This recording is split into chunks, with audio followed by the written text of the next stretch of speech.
The Sony Spider-Verse has been hit and miss. I think everybody can agree on that.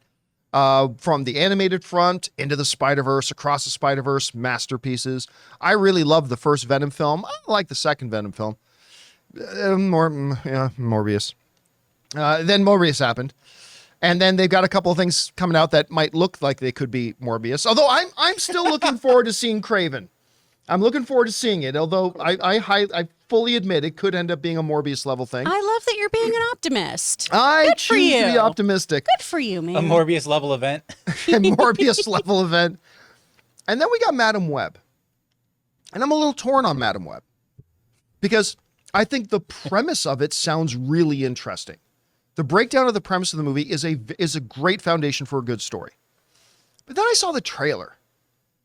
And while there are upsides to the trailer, all the dialogue came across as so wooden.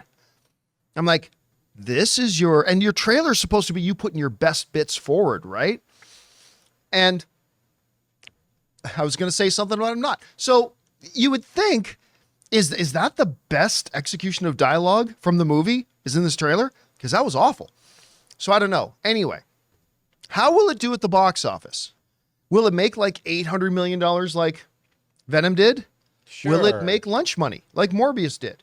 Who knows? Well, Box Office Pro has now put out their opening weekend projections, and they're not what you would call strong. This comes from CBR, who wrote the following. Box Office Pro reveals that the film is currently being tracked to open domestically with 25 to 35 million in its opening weekend. Side note, that's actually higher than what Argyle is projected to open at. At any rate, if that happens, then Madam Web will actually have the lowest grossing domestic opening weekend ever for a Sony Spider-Man film.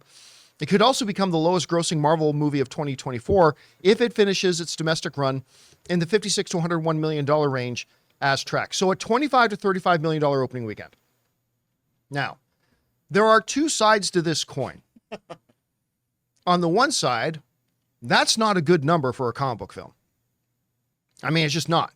There's no way to spin it to say this is a hit.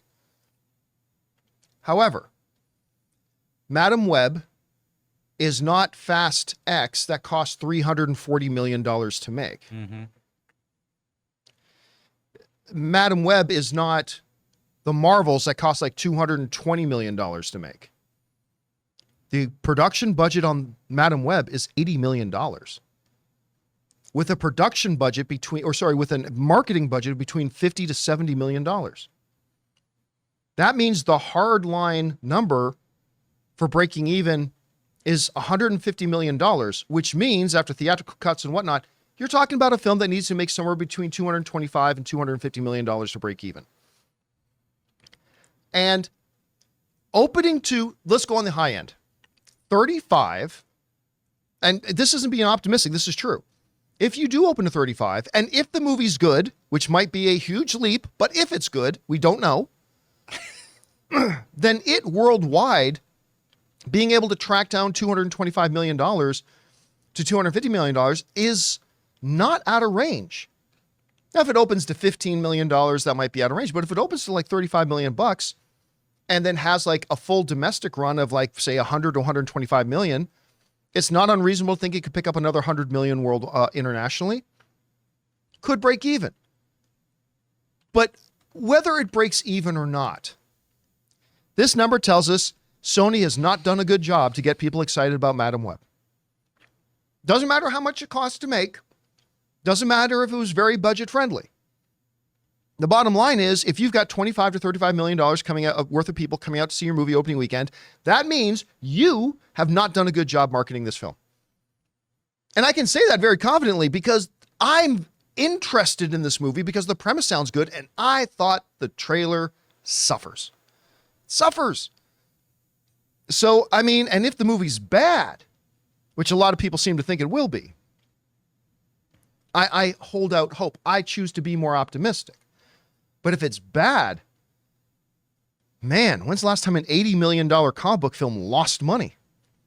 It's been a beat. Guys, we want to take a second to thank a sponsor of this video, Factor. Get started on your resolutions with Factor so you're ready for the new year. Factor's ready-to-eat meal delivery takes the stress out of meal planning and sets you up for success in the new year. Skip the grocery store and prep work because you know what? Sometimes we just don't feel like prepping our own meals. Instead, get chef-crafted, dietitian-approved meals delivered right to your door. With over 35 meals to choose from per week, including options like keto, calorie smart, vegan, and more, plus over 55 weekly add-ons, you'll have a ton of nutritious and flavorful options to kickstart your resolutions. Forget frantic lunch preps and rushed dinners. Factor's 2-minute meals are your secret weapon in the new year. Fuel up fast with restaurant-quality meals, all delivered right to your door. And Factor now offers loads of snack options like breakfast, smoothies, juices, snacks, and more to keep me going no matter what's on the schedule. It's time to skip the overpriced takeout trap. Factor is cheaper and way more delicious than takeout. And Factor is flexible. Change your order up every week with plans from 4 to 18 meals per week, or pause or reschedule your deliveries anytime. So guys, head to factormeals.com/Campea50 and use the code Campea50 to get 50% off. That's code Campea50 at factormeals.com/Campea50 to get 50% off. So anyway, Chris, you see these numbers being bandied about.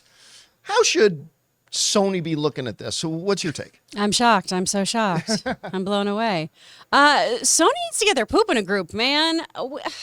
I understand they've got limited access to Yeah. to the They grouped spider it all in this people. Madam Web movie. Yeah.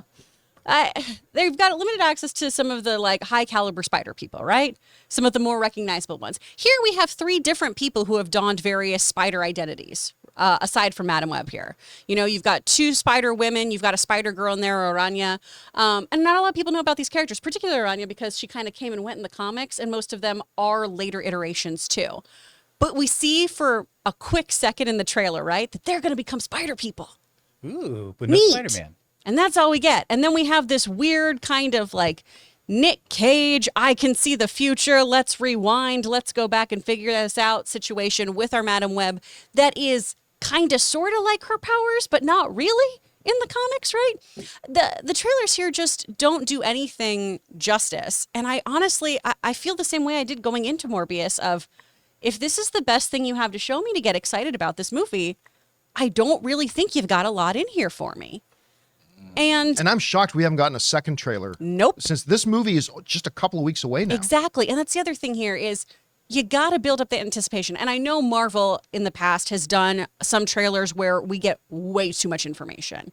And that's a slippery slope too, of telling us too much about the story, not telling us enough. If you're not going to give me a second trailer though, I just feel like you don't even believe in your movie.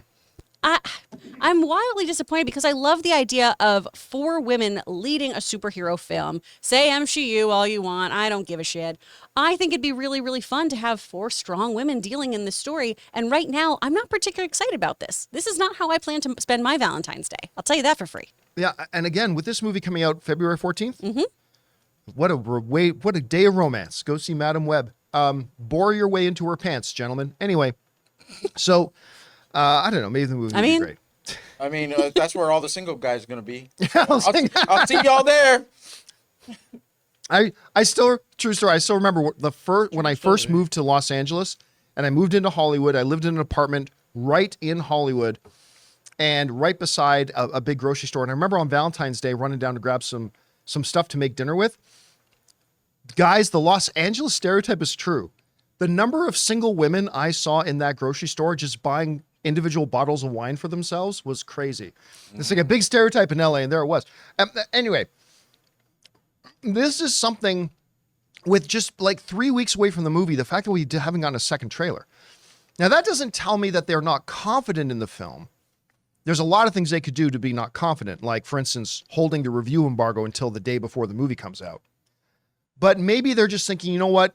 We're just going to hold, and then boom, release some big trailer or something like that. But it better be something big because right now, this is not exciting anybody.